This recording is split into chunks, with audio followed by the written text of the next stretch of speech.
These are among the focus tonight. Sarawak to finalise Affin Bank acquisition in a week time. Sarawak government committed to developing Gedong based on the great leadership of Prophet Muhammad, enhancing infrastructure, promoting culture and performing arts in Sarawak.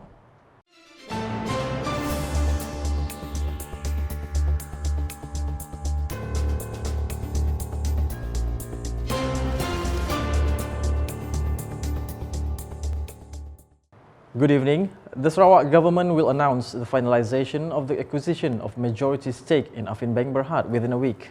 According to Sarawak Premier Datuk Patinggi Tan Sri Dr. Abang Abdul Rahman Zohari Tun Datuk Abang Openg, all processes to acquire the largest stake in the bank, as well as meeting the conditions by the Bank Negara Malaysia BNM on the matter have been completed.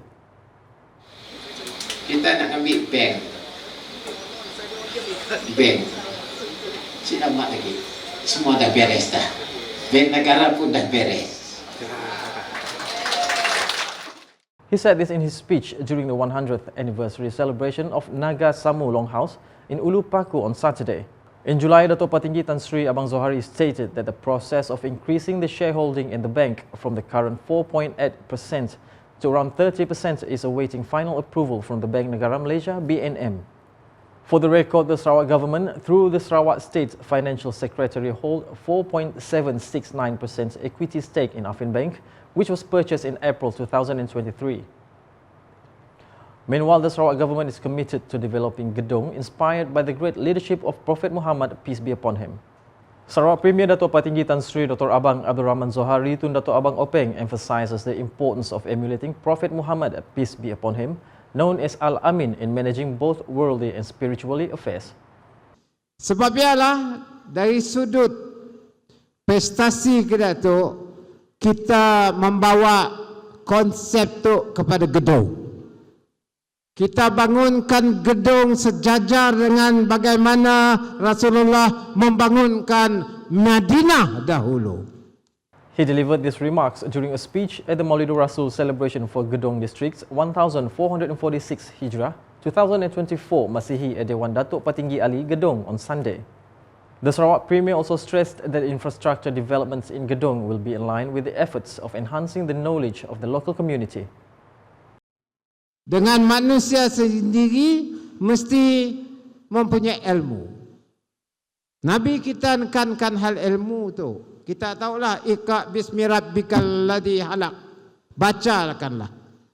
Baca tu menambahkan ilmu.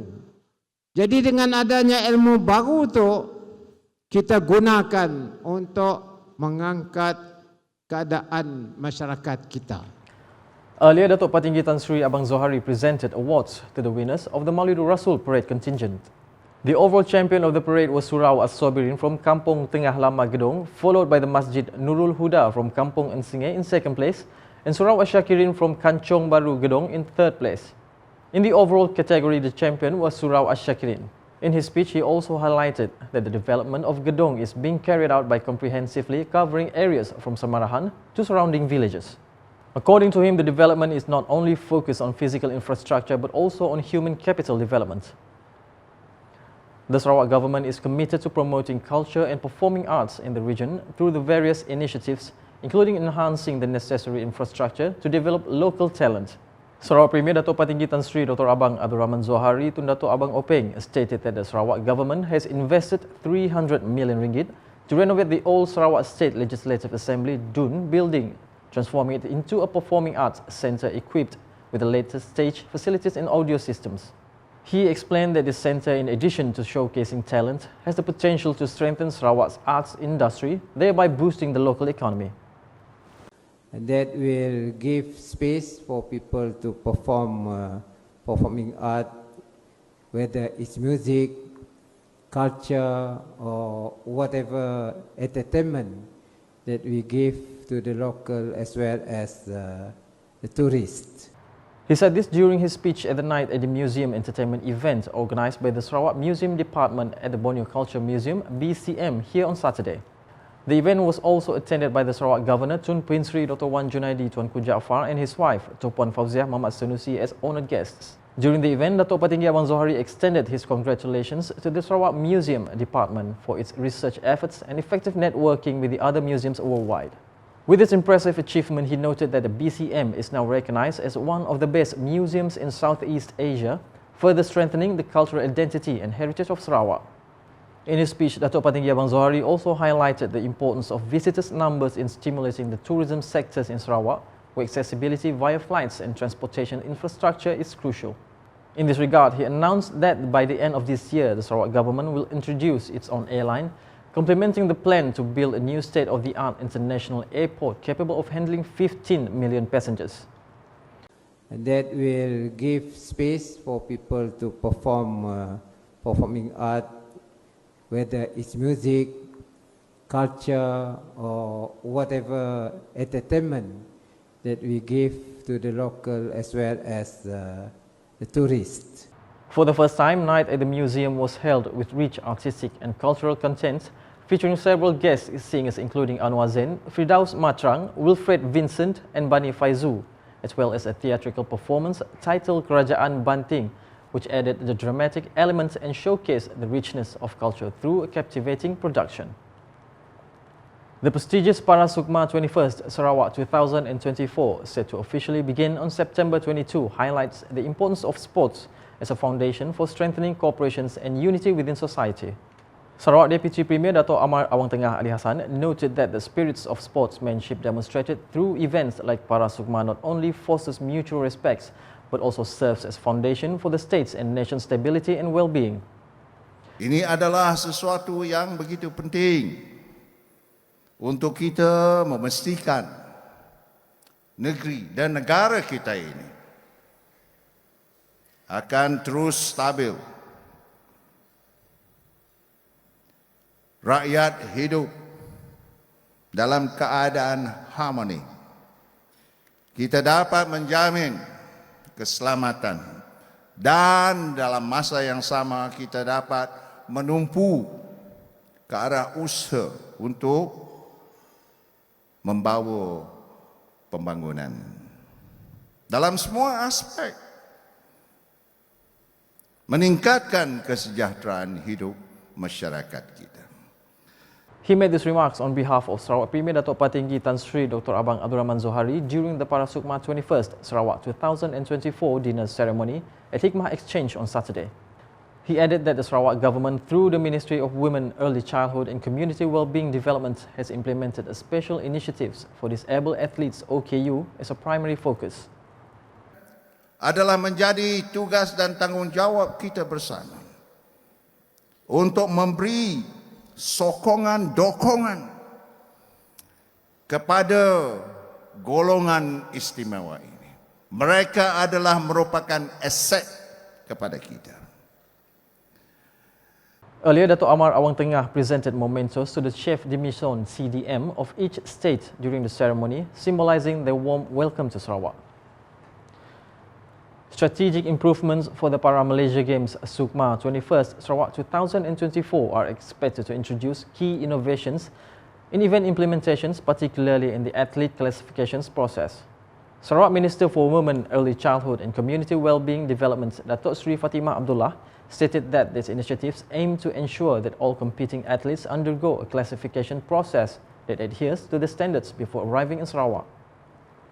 Tetapi kali ini klasifikasi atlet kita telah membuat benchmark, membuat KPI zero klasifikasi to avoid disappointment of the athletes, dan juga klasifikasi diadakan di negeri masing-masing sebelum berangkat ke negeri tuan rumah untuk sokan tersebut. She made these remarks during the SUKMA Sarawak 2024 dinner at Hikmah Exchange on Saturday. The chairperson of the SUKMA main committee also added that several general rules have been refined.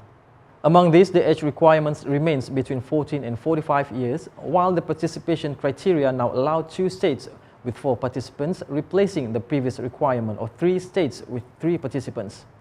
She emphasized that this approach is agreed upon to increase the percentage of athletes' excellence and participations, while also providing them with the opportunity to showcase the talents on a national level. To date, 27 working committees have been established to ensure the smooth running of the event, which will host 1,275 para-athletes and 719 sports officials for 10 sports, with 328 events being contested. Meanwhile, transportation for para-athletes and officials from accommodation to competition venue will involve 62 buses, including 25 Rapid KL buses. And that's the English edition with me, Saiful Bahri Muhammad. More news can be found in our official portal ukas.sarawak.gov.my and social media platforms, including Facebook and YouTube. Ending the UKAS Bulletin with coverage of the Maulidur Rasul celebration for Gedong District 1446 Hijrah 2024 Masihi held at Dewan Datuk Patinggi Ali Gedong on Sunday. Hashtag Saluran Informasi Rakyat. Have a good night. Sallallahu ala Muhammad. Sallallahu alaihi wasallam. Sallallahu ala Muhammad. Sallallahu alaihi wasallam. Ya Nabi, salam alaika. Ya Rasul, salam alaika. Ya Habib, salam alaika. Salawatullah alaika. Sallallahu ala Muhammad. Sallallahu alaihi wasallam. Sallallahu ala Muhammad. Sallallahu alaihi wasallam. Ashraqal badru alaina فاختفت منه البدور مثل حسنك ما رأينا قنت يا وجه السرور صلى الله